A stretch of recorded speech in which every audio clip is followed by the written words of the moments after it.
दिन याकरता आपण एक चंद्रपूर जिल्ह्याकडनं एक मोहीम घेतलेली आहे। सर्व शाळा, कॉलेज, महाविद्यालय जिथे जिथे जसं शक्य आहे त्या त्या ठिकाणी आपण एक अंमली पदार्थ विरोधी शपथ घेण्याकरता प्रत्येक ठिकाणी पोलीस, माझे अधीनस्थ अधिकारी, माझे अधीनस्थ अंमलदार, पोलीस स्टाफ जसे जसे शक्य आहे तसे तसे पाठवलेले आहे सर। परंतु या कॉलेजसोबत माझा संबंध फार जुना आहे, त्यामुळे हे कॉलेज मी स्वतः माझ्यासाठी निवडलं।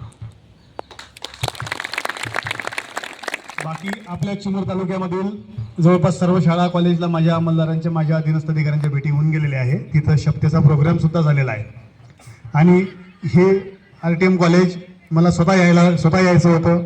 काही ऋणानुबंध आहे, काही बांधिलकी आहे, ती मला इथपर्यंत घेऊन आलेली आहे। मित्रांनो लक्षात घ्या, अंमली पदार्थ म्हणजे हा एवढा भयंकर पार्ट आहे। आपण नशेचा एक सर्वसामान्य प्रकार पाहतो की दारू, बरोबर? सर्वसामान्य आपल्याला माहिती नशेचा प्रकार काय माहित आहे? दारू। परंतु दारूच्याही पलीकडे एक प्रचंड एक रसायन आहे, एक वस्तू आहे, त्याला आपण अंमली पदार्थ म्हणतो। अंमली पदार्थ त्याचं एक सर्वसमावेशक नाव आहे। अंमली पदार्थ म्हणजे काही एक वस्तू नाही आहे, त्याच्यामध्ये विविध वस्तूंचा समावेश होतो, विविध केमिकल्सचा समावेश होतो। त्या सर्वांना आपण एक अंमली पदार्थ म्हणून एक असं संज्ञा दिलेली आहे, कॉमन नाव।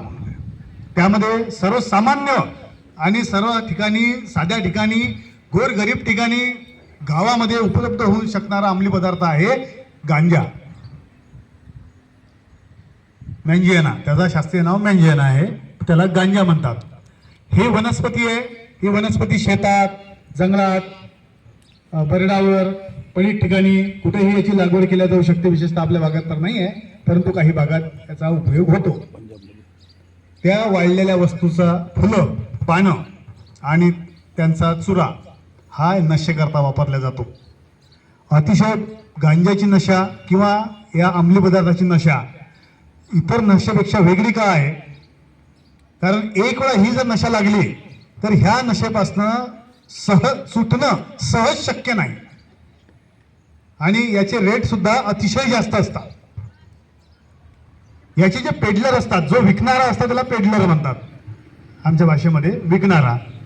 हे पेडलर सुरुवातीला नवीन मुलं, नवीन मुली यांना सोबत गाठून त्यांच्यासोबत मैत्री करून त्यांना ह्या गोष्टी सुरुवातीला अतिशय फुकट देतात, केवळ मैत्रीच्या नावाखाली। एक वेळा मुलींनी ती सवय लागली तर त्याचा आपला मनोवैज्ञानिक परिणाम त्याचा आपल्यावर होतो आणि आपल्याला तीच गोष्ट हवीशी वाटते। एक वेळा तुम्हाला त्याची चटक लागली, तुम्हाला सवय लागली की ती वस्तू घेण्याकरता तुम्ही कितीही पैसे मोजणार आणि मोजावेच लागणार। घरात चोरी करणं, घरात मारपीट करणं, कुठून तरी आणणं, उधार घेणं, लोन घेणं, वडिलांचे पैसे चोरणं, शेजारच्याचे पैसे चोरणं, कुठूनही काहीही करून तो व्यक्ती पैसे आणणार आणि ती ड्रग्ज, ती वस्तू विकत घेणार म्हणजे घेणार, कारण त्याशिवाय तो जगू शकत नाही। अतिशय भयंकर हे व्यसन आहे। युवा पिढी यानं बर्बाद होऊन झालेली आहे। मुलंच नाही, मुली सुद्धा यामध्ये बर्बाद झालेल्या आहे। नुसतं अडाणी, अनपढ किंवा मागास भागात घेतला जातो असं नाही, अतिशय उच्चभ्रू वर्गात सुद्धा असणारा हा व्यसन आहे। कितीतरी चांगल्या चांगल्या घरचे मुलं यामध्ये बर्बाद होऊन गेलेले आहे, उच्चभ्रू वर्गातले मुलं यामध्ये बर्बाद झालेले आहे।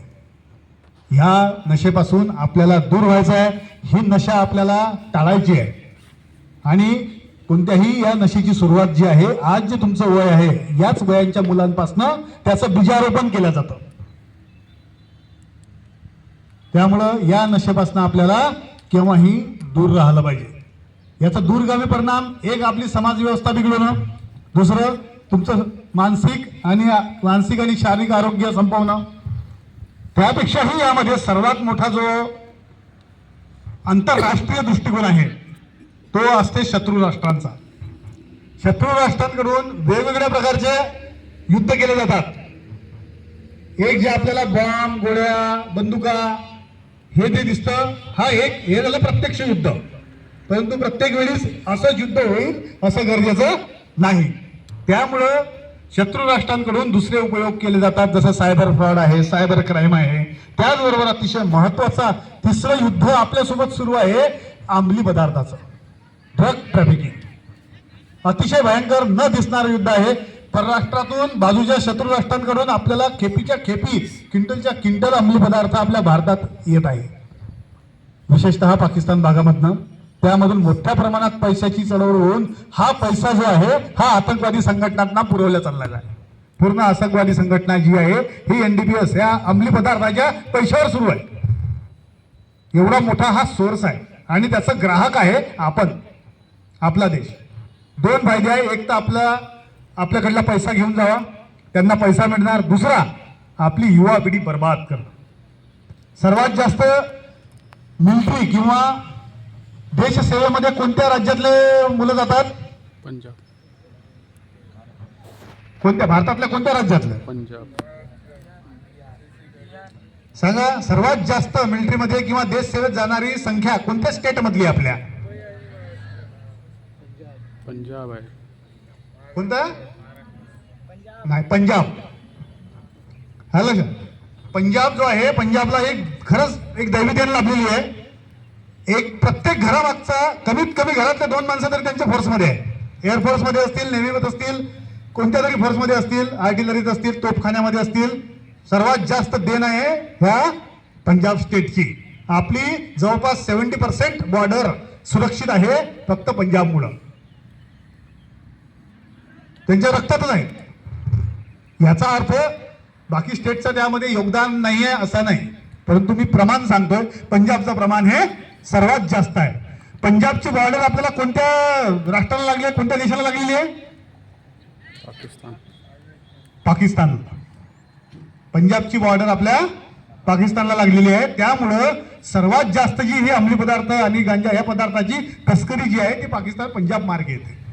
पंजाब आणि राजस्थान. जो आपला कणा आहे, जो देश सेवेचा कणा आहे, जे आपली 75% मिलिटरी, जे आपण सुरक्षित आहोत, आज आपण आनंद उपभोगून राहिलोय, सुरक्षित आहोत, हे त्या आपल्या मिलिटरीच्या भरोशावर आहे. आपल्या बॉर्डर सिक्युरिटी फोर्सेस आणि आर्मी, एअरफोर्स, नेव्हीच्या भरोशावर आहे.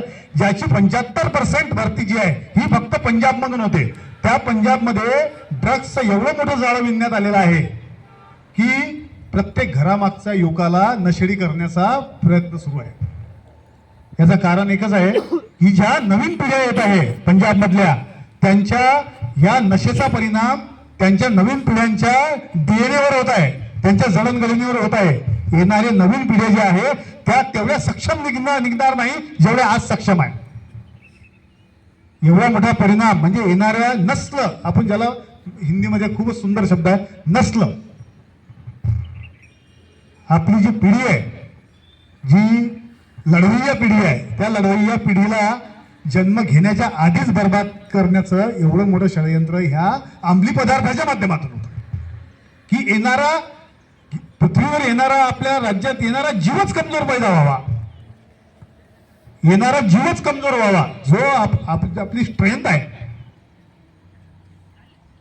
एवढं भयंकर हे षडयंत्र आहे की आज भयंकर परिस्थिती होऊन गेली आहे. तुम्ही कदाचित कोणी लोकांनी जर नसन बघितला, उडता पंजाब मूवी बघून घ्या. उडता पंजाब अतिशय भयावह परिस्थिती आहे. आपल्या युवकांना कसं त्यामध्ये इन्व्हॉल्व केलं चाललेलं आहे.